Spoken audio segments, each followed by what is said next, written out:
El conflicto de los siglos, capítulo 3, una era de tinieblas espirituales, parte 3. El advenimiento de la Iglesia romana al poder marcó el principio de la Edad Media. A medida que crecía su poder, las tinieblas se hacían más densas. La fe pasó de Cristo, el verdadero fundamento, al Papa de Roma. En vez de confiar en el Hijo de Dios para obtener el perdón de sus pecados y la salvación eterna, el pueblo recurría al Papa y a los sacerdotes y prelados a quienes él invistiera de autoridad. Se le enseñó que el Papa era su mediador terrenal y que nadie podía acercarse a Dios sino por medio de él. Y andando el tiempo, se le enseñó también que para los fieles el Papa ocupaba el lugar de Dios y que por lo tanto debían obedecerle implícitamente. Con solo desviarse de sus disposiciones, se hacían acreedores a los más severos castigos que debían imponerse a los cuerpos y almas de los transgresores. Así fueron los espíritus de los hombres desviados de Dios y dirigidos hacia hombres falibles y crueles. Sí, aún más, hacia el mismo príncipe de las tinieblas que ejercía su poder por intermedio de ellos. El pecado se disfrazaba como manto de santidad. Cuando las santas escrituras se suprimen y el hombre llega a considerarse como ente supremo, ¿qué otra cosa puede esperarse sino fraude, engaño y degradante iniquidad? Al ensalzarse las leyes y las tradiciones humanas, se puso de manifiesto la corrupción que resulta siempre del menosprecio de la ley de Dios. Días azarosos fueron aquellos para la Iglesia de Cristo. Pocos, en verdad, eran los sostenedores de la fe. Aun cuando la verdad no quedó sin testigos, a veces parecía que el error y la superstición concluirían por prevalecer completamente y que la verdadera religión iba a ser desarraigada de la tierra.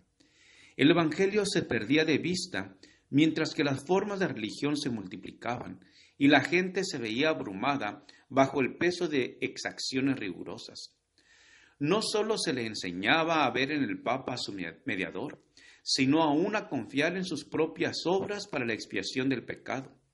Largas peregrinaciones, obras de penitencia, la adoración de reliquias, la construcción de templos, relicarios y altares, la donación de grandes sumas a la Iglesia, todas estas cosas y muchas otras parecidas les eran impuestas a los fieles para aplacar la ira de Dios o para asegurarse su favor, como si Dios, a semejanza de los hombres, se enojara por pequeñeces o pudiera ser apaciguado por regalos y penitencias. Por más que los vicios prevalecieran, aun contra los jefes de la Iglesia romana, la influencia de ésta parecía ir siempre en aumento. A finales del siglo VIII, los partidarios del Papa empezaron a sostener que en los primeros tiempos de la Iglesia tenían los obispos de Roma el mismo poder espiritual que a la fecha se arrogaban. Para dar su acerto visos de autoridad, había que valerse de algunos medios, que pronto fueron sugeridos por el padre de la mentira. Los monjes fraguaron viejos manuscritos.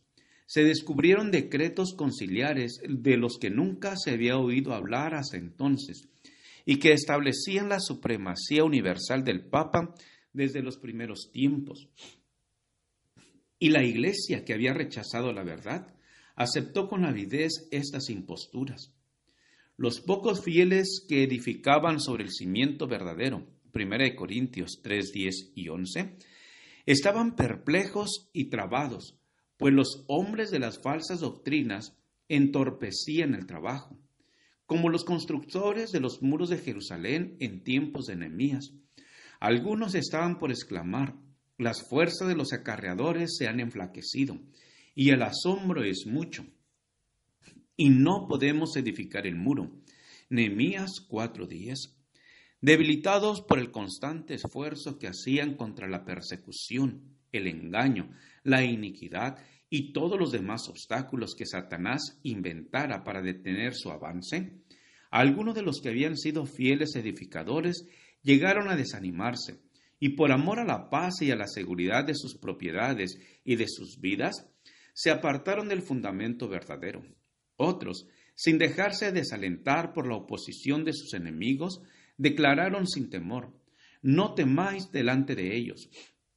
Acordaos del Señor grande y terrible. Versículo 14. Y cada uno de los que trabajaban tenía la espada ceñida. Efesios 6:17. En todo tiempo, el mismo espíritu de odio y de oposición a la verdad inspiró a los enemigos de Dios, y los siervos de Él necesitaron la misma vigilancia y fidelidad. Las palabras de Cristo a sus primeros discípulos se aplicarán a cuantos las sigan, hasta el fin de los tiempos. Y lo que os digo a vosotros, a todos los digo, velad. Marcos 13:37. Las tinieblas parecían hacerse más densas. La adoración de las imágenes se hizo más general.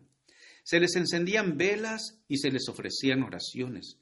Llegaron a prevalecer las costumbres más absurdas y supersticiosas.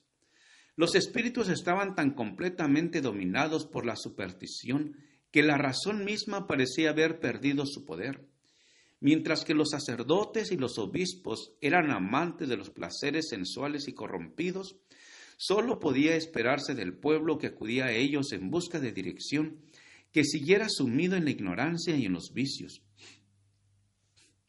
Las pretensiones papales dieron otro paso más cuando en el siglo XI el Papa Gregorio VII proclamó la perfección de la Iglesia romana. Entre las proposiciones que él expuso, había una que declaraba que la Iglesia no había errado nunca ni podía errar, según las Santas Escrituras. Pero las pruebas de la Escritura faltaban para apoyar el aserto. El altivo pontífice reclamaba además para sí el derecho de deponer emperadores y declaraba que ninguna sentencia pronunciada por él podía ser revocada por hombre alguno, pero que él tenía la prerrogativa de revocar las decisiones de todos los demás. El modo en que trató al emperador alemán Enrique IV nos pinta a lo vivo el carácter tiránico de este abogado de la infalibilidad papal. Por haber intentado desobedecer la autoridad papal, dicho monarca fue excomulgado y destronado. Aterrorizado ante la deserción de sus propios príncipes que por orden papal fueron consignados a rebelarse contra él, Enrique no tuvo más remedio que hacer las paces con Roma. Acompañado de su esposa y de un fiel sirviente, cruzó los Alpes en pleno invierno para humillarse ante el Papa. Habiendo llegado al castillo donde Gregorio se había retirado, fue conducido, despojado de sus guardias, a un patio exterior, y allí, en el crudo frío del invierno, con la cabeza descubierta, los pies descalzos y miserablemente vestido, esperó el permiso del Papa para llegar a su presencia. Solo después que hubo pasado así 3 días ayunando y haciendo confesión, condescendió el pontífice en perdonarle, y aún entonces fuele concedida esa gracia con la condición de que el emperador esperaría la venida del Papa antes de reasumir las insignias reales o de ejercer su poder. Y Gregorio, envanecido con su triunfo, se jactaba de que era su deber abatir la soberbia de los reyes. Cuán notable contraste hay entre el despótico orgullo de tan altivo pontífice y la mansedumbre y humildad de Cristo, quien se presenta a sí mismo como llamado a la puerta del corazón para ser admitido en él y traer perdón y paz. Y enseñó a sus discípulos: el que quisiera entre vosotros ser el primero, será vuestro siervo. Mateo 20:27. Los siglos que se sucedieron presenciaron un constante aumento del error en las doctrinas sostenidas por Roma. Aún antes del establecimiento del papado, las enseñanzas de los filósofos paganos habían recibido atención y ejercido influencia dentro de la Iglesia. Muchos de los que profesaban ser convertidos se aferraban aún a los dogmas de su filosofía pagana, y no solo seguían estudiándolos ellos mismos, sino que inducían a otros a que los estudiaran también, a fin de extender su influencia entre los paganos. Así se introdujeron graves errores en la fe cristiana. Uno de los principales fue la creencia de la inmortalidad natural del hombre, y en su estado consciente después de la muerte. Esta doctrina fue la base sobre la cual Roma estableció la invocación de los santos y la adoración de la Virgen María.